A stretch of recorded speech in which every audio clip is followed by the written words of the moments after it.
Welcome back po sa Panahon TV. Ngayon naman po, maaari na po nating malaman kung gaano nga ba kataas yung tsansa ng mga pag-ulan sa iba't ibang panig ng bansa. Gamit po dyan ang Project NOAA ng DOST. Makikita niyo po sa ating screen, meron tayong mapa ng Pilipinas at meron po tayong color scale. Diyan sa color scale, katumbas po niyan yung percentage kung gaano nga ba kataas na posible nating maranasan yung mga pag-ulan. At kapansin-pansin po na malaking bahagi po ng bansa natin ay kulay asul hanggang light blue. Ibig sabihin po niyan, meron kayong 0 to 40% chance of rain. Simula po yan dito sa malaking bahagi ng Luzon, lalo na sa may eastern section ng Luzon, ganoon din po dito sa may eastern section ng Visayas at western section ng Visayas, habang dito naman po sa Mindanao. Kayo po ay makakaranas lamang ng 0 to 40% chance of rain. At dito po, kapansin-pansin na nagbabago po yung kulay natin. Ibig sabihin po dito sa side na to, yan po ay yung area ng Vigan hanggang sa Lawag. Asahan po natin dyan yung 60 to 100% chance of rain. Habang dito naman po sa may area ng Iba, Zambales, kayo po ay makakaranas din dyan ng 70 to 100% chance of rain.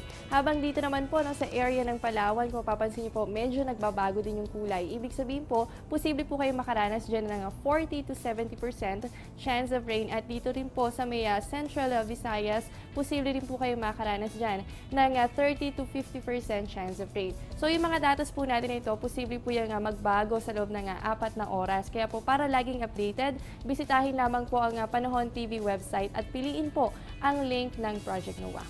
Samantala, sa ibang usapin naman po, ang bansa natin ay bahagi po ng ASEAN countries. Yan po ay yung Association of Southeast Asian Nation. At para po sa weather forecast, narito po ang weather forecast para sa ASEAN countries. Sa Thailand, meron po kayong 27 to 34 degrees Celsius, habang sa Singapore, asahan naman po natin dyan ang 26 to 33 degrees Celsius.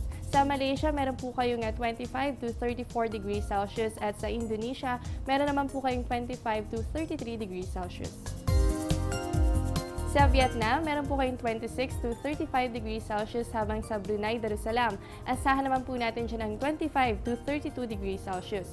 Sa Lao People's Democratic Republic, meron po kayong pagitan ng 24 to 33 degrees Celsius, at sa Cambodia, asahan naman po natin dyan ang 23 to 32 degrees Celsius. Sa mga kababayan po natin sa Myanmar, meron po kayong 21 to 30 degrees Celsius. Samantala, alamin din po natin ang magiging lagay ng temperatura sa ibang panig pa ng Asia. Sa Taipei, meron po kayong 28 to 33 degrees Celsius, habang sa Seoul ay asahan po natin dyan ang 24 to 28 degrees Celsius. Magbabalik pa po ang Panahon TV makalipas ang ilang paalala.